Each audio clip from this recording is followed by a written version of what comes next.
Em plena Copa do Mundo. Hoje acabamos de assistir o jogo, né? Japão e Colômbia 2-1, né? Dar o parabéns para toda a comunidade japonesa pelo resultado, que nós temos uma comunidade muito grande aqui em São Paulo, né? E torcei na sexta-feira pelo Brasil. Bom, hoje tenho aqui comigo Shirley Freitas, que é coaching financeiro. É uma profissão que está em desenvolvimento aqui no Brasil, mas que já é mais... existem muito mais profissionais nos Estados Unidos fazendo coaching financeiro, né? Então eu trouxe Shirley Freitas hoje para me dizer um pouco como é o trabalho de um coaching financeiro, né? O que o coach financeiro faz para os seus coaches, né? Para as suas pessoas, como que ele trabalha e o que as pessoas podem esperar de um coach financeiro. Shirley, antes de mais nada, eu gostaria de agradecer a sua presença aqui por despender o seu tempo aqui conosco, tá? Boa tarde, Tim. Eu que agradeço a oportunidade, né, o espaço aqui. E estou muito feliz em poder contribuir, né, como você bem colocou, é um tema que ainda está em desenvolvimento no Brasil, mas que fora daqui é uma profissão, né? Então vamos lá, né? O que é que um coaching financeiro ele faz, né? O que é um coaching financeiro? O coach financeiro ele vai trabalhar o coach, ele vai ensinar o coach técnicas e habilidades para ele atingir objetivos. Né? Hoje nós vivemos numa realidade onde o brasileiro ele vive muito no curto prazo, sem planejamento para o seu médio e longo prazo. Então o coach ele vai trazer essa facilidade, o coach leva, né, para o coach essa facilidade dele entender os gatilhos, o que falta para ele alavancar, atingir as metas, né? Que hoje ele não tem meta, ele começa a trabalhar a parte financeira dele sem saber onde ele quer chegar, isso dificulta bastante esse processo. A gente pode dizer que, de certa forma, o coaching ele ajuda a pessoa, né, o indivíduo ou a família, né, a terem objetivos financeiros, né? Objetivos financeiros. É isso que seria o trabalho do coach quando ele vai atuando com as pessoas, né? Exatamente. E aí tem uma questão também de motivação, né? Exato, porque o que acontece? Às vezes você, uma pessoa, ele tem um objetivo claro, ele sabe onde ele quer chegar, mas sozinho ele não vai. Então ele vai precisar do quê? Do auxílio de um profissional. Então dentro desse processo, ele vai aprender técnicas para ele desenvolver habilidade. Por exemplo, se eu falar para você, vamos supor que isso daqui seja uma lata de sardinhas. Isso daqui é um abridor de latas. Se eu der isso aqui na mão de uma criança, qual a possibilidade dela abrir essa lata? É zero, né? Mas se eu chegar para ela e dizer que isso aqui é um abridor, que ele tem uma ponta, se ele encaixar na borda dessa lata, fizer uma alavanca e for movimentando, ele vai abrir essa lata, né? O que eu ensinei para essa criança? Eu dei para ela uma ferramenta, e ensinei uma técnica. E o que ela vai fazer? Desenvolver a habilidade de abrir essa lata. Então o coach faz praticamente isso. Ele vai entregar para o coach uma ferramenta, uma técnica e vai desenvolver com ele essa habilidade. Tá, entendi. Claro? Claro, sim. Você já tinha feito uma analogia, né, entre, você tinha comentado antes no intervalo, né, entre um coaching, né, que lembra muito a palavra de um treinador, né? Exatamente, ainda mais agora em tempos de Copa do Mundo, né? Então a gente pode traçar um paralelo com a nossa realidade, que é com o Tite, né, que é o nosso treinador da seleção brasileira, e o que ele busca, né, diante da seleção? Ele busca a vitória, trazer o objetivo título. É a vitória, o objetivo né? é a vitória, trazer esse título para casa. A mesma coisa é o coach com o seu coach. O que ele vai promover, o que ele vai desenvolver nesse coach? O sucesso, que ele consiga passar, quebrar paradigmas, entender. O coach ele traz muitas vezes muitas crenças, então a gente vai trabalhar essas crenças para quê? Para ter aí uma mudança de comportamento. Então todo o tempo nós vamos trabalhar o que no coach? Uma mudança de comportamento. Da mesma maneira que ele se sinta vitorioso, que ele vai conseguir atingir ali os objetivos financeiros. Isso eu queria te perguntar, né? Como é que um coach, então, ele faz, né, com que os objetivos financeiros dessa pessoa sejam alcançados, né? Então a pessoa tem um objetivo financeiro, sei lá, diminuir sua despesa, né? Seria um objetivo. Como é que o coaching ele faz isso, né? A segunda pergunta para você. Sim. Bem colocado. Muitas vezes o coach ainda não sabe o objetivo financeiro dele. Ele tem ali uma expectativa E através de ferramentas, de técnicas, a gente vai começar a identificar. Porque muitas vezes ele gasta sem medida, ele está repetindo um comportamento ou de pai, de mãe. Então o coach trabalha bastante essas crenças herdadas. As crenças herdadas. Porque a crença, o que que é? A crença é um valor que você colocou na sua vida, mas que ela não serve para nada. E muitas vezes ela está te impedindo o crescimento, né? Impedindo de crescer. Então ele tem aquele sonho, mas ele não sabe como tornar o sonho dele realidade. Ele não tem o caminho claro. E é aí que o coach entra, né? Para ajudar ele a trilhar esse caminho no passo a passo, de maneira que ele tire o sonho e se faça esse sonho tornar realidade. Muitas vezes, como eu tenho vários cases de sucesso, eu trabalhei com um coach que ele tinha desejo de abrir uma loja. Era o sonho da vida dele, ele tinha tudo, tinha até o espaço, mas ele não conseguia abrir essa loja. Então, nós fomos trabalhando e no final do processo ele conseguiu abrir a loja, foi até convidada para a inauguração, foi maravilhoso assim. E ele começou a empreender, isso virou uma nova fonte de renda na vida dele, uma coisa que estava claro para ele, mas sozinho ele não conseguiu realizar esse grande sonho. Então, quer dizer, tem uma mudança de hábito, né? Sim. Mudança de comportamentos. E que o coach, ele meio que identifica isso, né? E para trazer novos comportamentos para a vida da pessoa, né? Como no caso do cliente que você mencionou, né? Sim.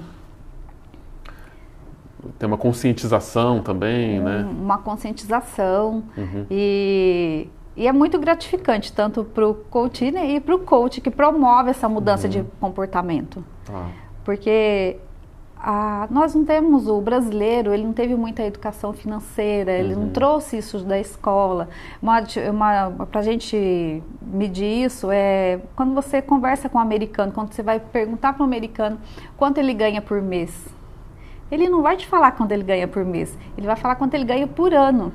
Tem uma perspectiva de mais longo prazo. Longo prazo. Então, ele vive no médio e longo prazo, enquanto o brasileiro, ele vive no curto prazo. Curtíssimo prazo. No curtíssimo prazo. O que ele está pensando? Ele está pensando no salário dele, que vai receber no final do mês, nas contas, um outro comportamento. O brasileiro, ele compra muito parcelado, mas ele não tem o hábito de olhar para essas parcelas e ver o quanto de juro está embutido nisso.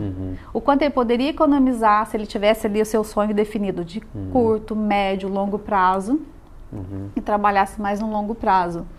Então ele pode economizar, ele vai ver que ele vai ter condições de investir, que o dinheiro que ele gasta é desnecessário, que ele tendo um planejamento, começando a medir como ele gasta, onde ele gasta, ele vai passar a realizar outros sonhos. Olhar para essas parcelas e ver o quanto de juros está embutido nisso. O quanto ele poderia economizar se ele tivesse ali os seus... Uma questão que você falou, né, que eu agora até lembrei aqui, tem um cientista, né, britânico chamado Lord Kelvin, né, que ele dizia assim, o que você não mede, você não sabe, né? Como você acabou de mencionar, né? As pessoas não sabem muitas vezes para onde vai o dinheiro, né? Não sabe. E aí é difícil a pessoa ter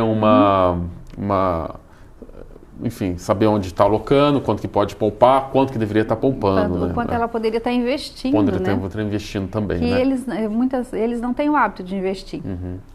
Então, quais seriam os principais problemas financeiros, né, que o brasileiro... Você já comentou um pouco, mas quais seriam os principais problemas financeiros que o brasileiro tem hoje, assim, que você identifica com as pessoas que você trabalha? O principal problema é o endividamento. Endividamento, né? O brasileiro se endivida muito.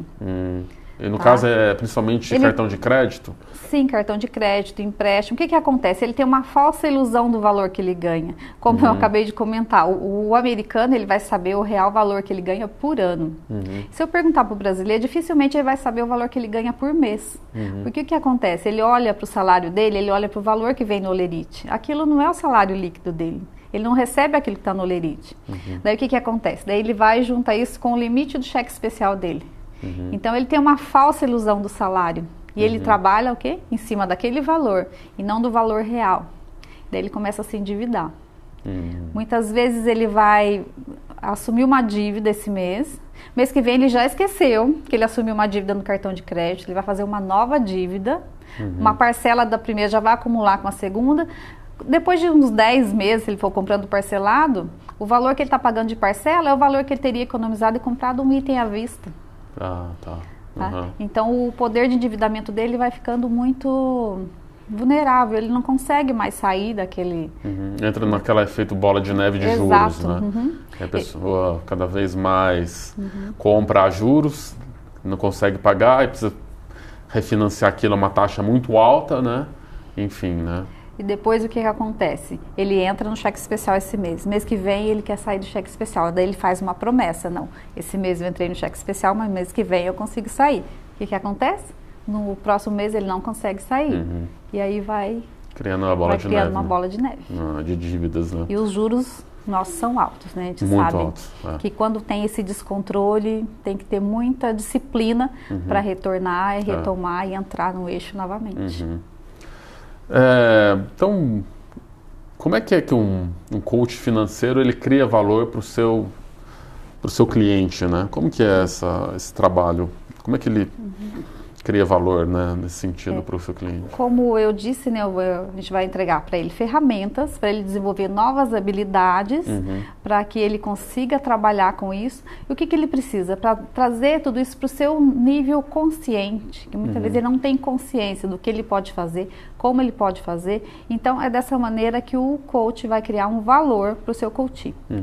E, às vezes, o coach ele fica resistente a procurar um profissional, né, para ajudá-lo.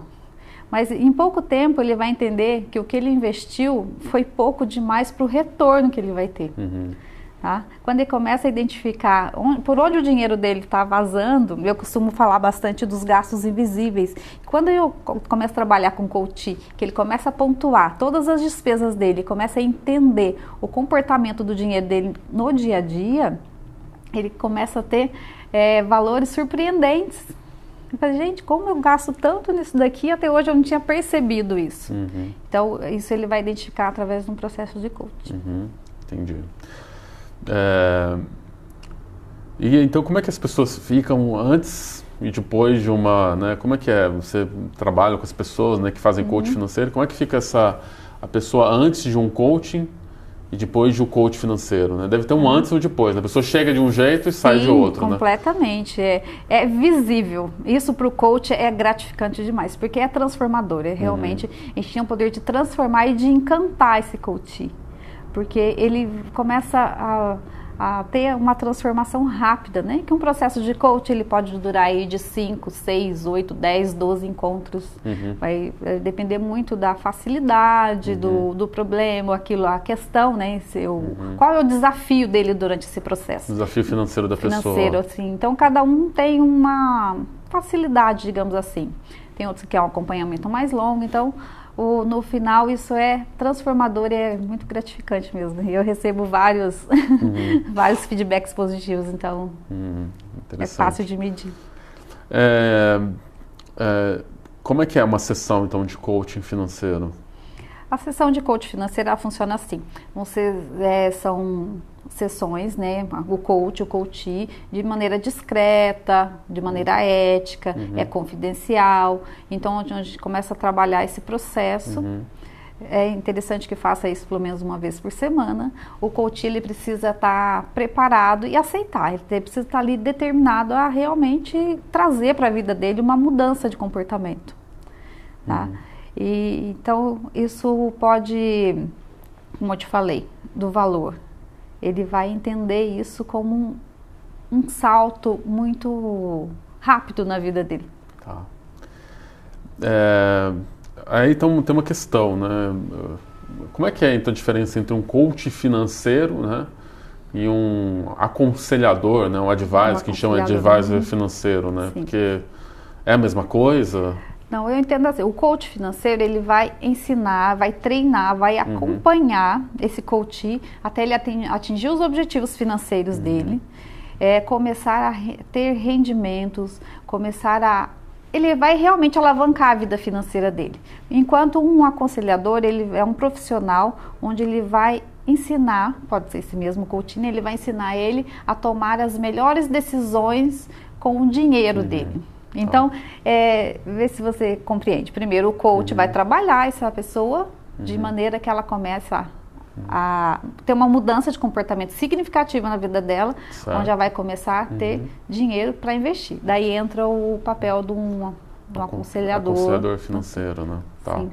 depois vai dizer onde a pessoa vai investir. Né? Como ela vai investir, por exemplo, ela vai investir, sei lá, no mercado financeiro, ações, a Upside é um canal, né, para ajudar esse coach a alavancar. Enfim, daí ele vai trabalhar esse segmento, né? Vai dar continuidade no processo com ele. Entendi.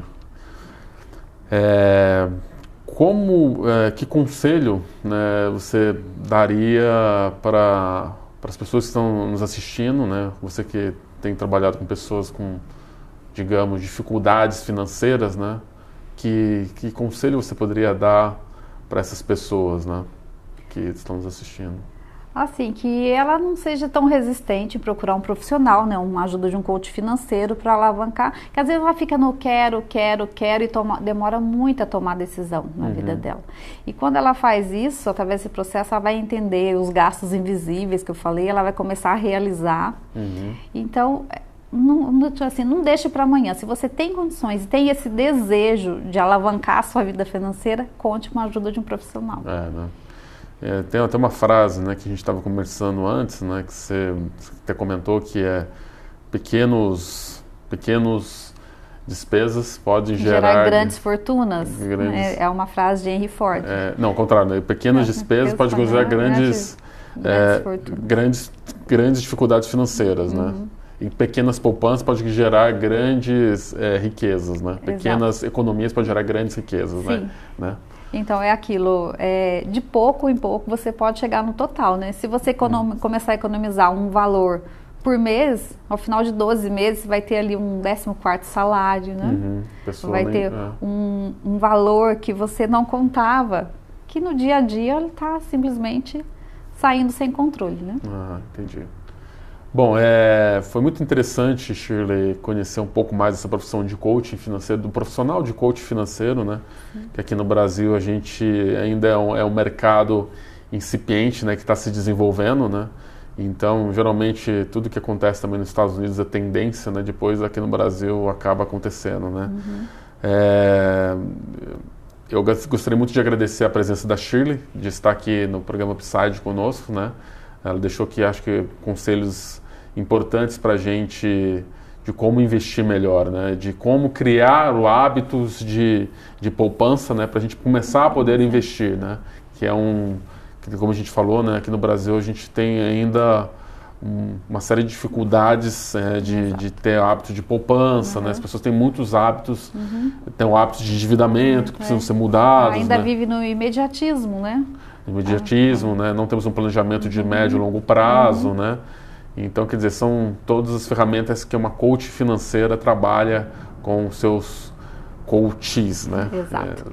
Então, eu gostaria de agradecer a todos pela audiência. Semana que vem eu vou entrevistar aqui um profissional que é o Luiz Calado na área de Bitcoin, né? Então, se você quer saber um pouco mais de como investir em Bitcoin, como funciona criptomoedas, esteja conosco na próxima semana. Obrigado a todos e uma boa Copa para todo mundo.